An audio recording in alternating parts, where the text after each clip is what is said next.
producing a couple more science vessels, which is going to be important, producing a lot of barracks out of a lot of barracks, building another factory in order to get some more tanks out, which he's really going to need to combat these lurkers.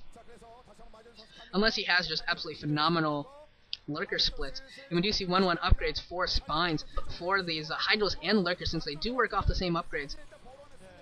But Savior's might have some trouble working in and actually taking down this natural expansion. But in the long term, Nada being completely contained, this is a perfectly fine position for Savior to be in. I'm sure he's extremely happy right now to be like this. He could lose this entire lurker force, but if it takes Nada a full minute and a half to take them down, well, that's just perfectly fine for Savior. All that time is just more and more time that Nada's going through his resources, going through what little he has left, and it's more time for Savior to really, there we go, finally seeing the tech to hive. That's going to be more upgrades for Savior, going to be closer to Defilers, and I think that's another dozen lurkers that we see forming, something like, yeah, that's another dozen lurkers. That's just absolutely ridiculous. This is looking almost unfair for Nada.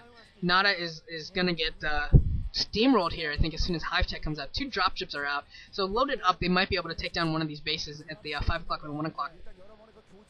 And maybe just maybe with some damage done there, Nada might be able to maybe work his way back into it. I just don't see it happening. Both those dropships getting D-Matrix, so that way they can survive a Scourge hit. I'm not sure how many Scourges it takes to destroy a dropship with D-Matrix.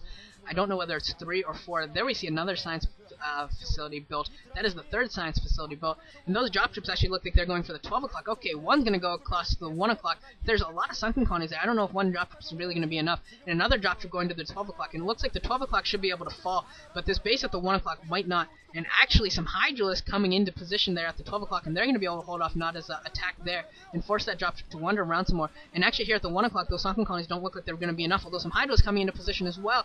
And the second sunken colony looks like it's going to go down, but there's only 2 Marines left. And actually that second sunken colony does survive, and Nada unable to do much damage there at all. And now we see the second dropship unloading its units. We'll see what they're able to do. But Savior coming in with a whole lot of Hydralists, takes 4 Scourge, it looks like, to take down a dropship that's been D-Matrix. And this entire force for Nada has gone down, including one, probably both of the dropships. He may have been able to save the one that went to the 1 o'clock position. I didn't actually get to see it. But now we see Nada moving out into the middle of the map with a decent force here, a decent number of tanks, along with a pretty large medic and marine force. And now we see Queens. Queens are out, so we're going to see some ensnare here. Ensnare on a lot of those Marines. A Radiate going off on some of those Queens as well. One of the Queens going down to a Radiate and Marine Fire. And now it looks like just the sheer number of lurkers is going to take its toll on Nada. And Nada looks like he's going to lose this entire force again.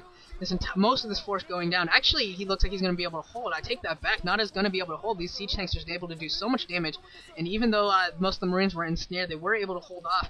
And just barely not able to hold off here again. Although Defilers are out now. Now that Defilers are out, this is going to be even more trouble for Nada. Nada really needs to get another expansion up. He may have taken his mineral only, in which case he'll be able to continuously resupply his marine count if nothing else, which is going to be important for him. And now here comes Nada moving in towards the natural expansion of Savior, and going to try and do some damage here. A lot of Radiates going off on those Hydrals, but there comes a Swarm, and that Swarm is going to be so damaging to Nada, as those Hydrals can sit under the Swarm, and the only damage they really take is the splash damage from those siege tanks, and those Hydrals are going to be able to do a decent amount of damage, and it's certainly going to stop Nada's attack here for a little bit. Although maybe we'll see Nada try and take advantage of the Swarm and do some damage of his own. And it looks like Nada's getting really pushy here. Now another force coming from Savior from behind, going to do some more damage here and force Nada to push back. Nada losing almost all of his tanks. Only 1 tank left, and lurkers are in position. His entire force goes down. Nada's entire force goes down. Nada has lost his entire army here. That's out in the out at the front and unable to do any real damage again. Unable to do any real damage, taking down the forces of Savior, but not able to really do any damage to the economy. Trying to do a little bit of a racer trick here, but Savior doing a pretty good job. They're only losing 1 or 2 drones, and the Scourge coming in to pick off those science vessels. And it looks like another eraser trick trying to go off here at the 10 o'clock position, but not very effective again. I'm sure Scourge will be popping out soon. But still, the economy of Savior is up and strong. Only 1 base on the map has not been taken, and that is the the mineral only of the 10 o'clock main. And that is just not going to be very much at all. Savior's just on so much gas right now. I think he's now up to 7 gas. And he could probably, we haven't seen Savior's first-person point of view in a while, but I'm going to assume that there's just so much gas there inflowing that he can probably just get a buttload of Ultras out pretty soon. And as soon as that wave of Ultras comes out, it's going to be real tough to impossible for Nada to really defend. We do see 2-2 upgrades for for Savior as well. I wonder what Nada's upgrades are at. I haven't been paying attention to his as well as I have been Savior's. Though it looks like Nada's his science facility, his science vessel force has been diminished here, and here is Nada's first-person point of view, and now he's trying to defend here in the middle again, but this he got D-Matrix on his tank, so that tank is going to be able to do some damage, but his M&M forces are going to get surrounded again by Hydra Lurk, and this is going to be real bad again for Nada. They're going to have another exchange of forces, only this time I think finally we're going to see Savior with the forces alive at the end, and so far what we've seen is mostly exchanging of forces, but Nada having at least a skeleton force surviving at the end, and that is the reason he's been able to continuously stay in this game, just by doing so much damage to Savior's forces, even if he hasn't been able to hit the economy at all. But this time we saw Savior coming out ahead and actually able to have more forces alive at the end of that fight than Nada. So that's definitely a big advantage for Savior now, and we could see the beginning of the end. Although it looks like Nada's coming down towards the 5 o'clock position, going to try and take this base down, as I think he should have done this significantly early. I think he should have done this a while ago and try to take down this base rather than going for the natural expansion. I think the natural expansion was he should have seen that the natural expansion was too defended, and there's the Ultras Cavern finally morphing in. Two Ultras Caverns. Two Ultras Caverns. So we're going to see both speed and armor upgrade for the Ultras coming up at the same time. And now comes Savior with some Defilers and some Lurkers again. And these tanks are going to go down to Defilers and some Lings. Good plague going off on both the science vessels and a lot of the Marines.